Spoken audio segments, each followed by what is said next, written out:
ઢીંચી નબીરાએ બ્રેકની જગ્યાએ એક્સિલેટર દબાવ્યું। સુરતમાં 5ને ઉડાવતા વૃદ્ધાનું મોત, 8 વર્ષનું બાળક ગંભીર। કારમાં જ નશો કર્યો હતો, પોલીસે મિત્ર સાથે દબોચ્યો।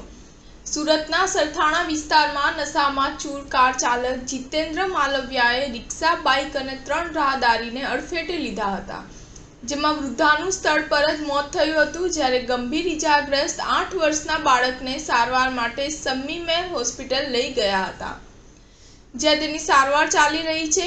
સરથાણા પોલીસે સમગ્ર મામલે કાર્યવાહી હાથ ધરીને કાર ચાલક સહિત 2ની ધરપકડ કરી કાયદેસરની કાર્યવાહી હાથ ધરી છે। કાર ચાલક નબીરાએ કારમાં દારૂ ઢીંચી નશો કર્યો અને મિત્રને મૂકવા જતો હોવાનું અને બ્રેકની જગ્યાએ એક્સિલેટર દબાવ્યાનું પોલીસ સમક્ષ કબૂલ્યું હતું। જોકે આ સમગ્ર ઘટના સીસીટીવી કેમેરામાં કેદ થઈ છે। પોલીસે સીસીટીવીના આધારે વધુ ચકાસણી હાથ ધરી છે। સ્ટાર ન્યૂઝ 7 હંમેશા સચ્ચાઈની સાથે।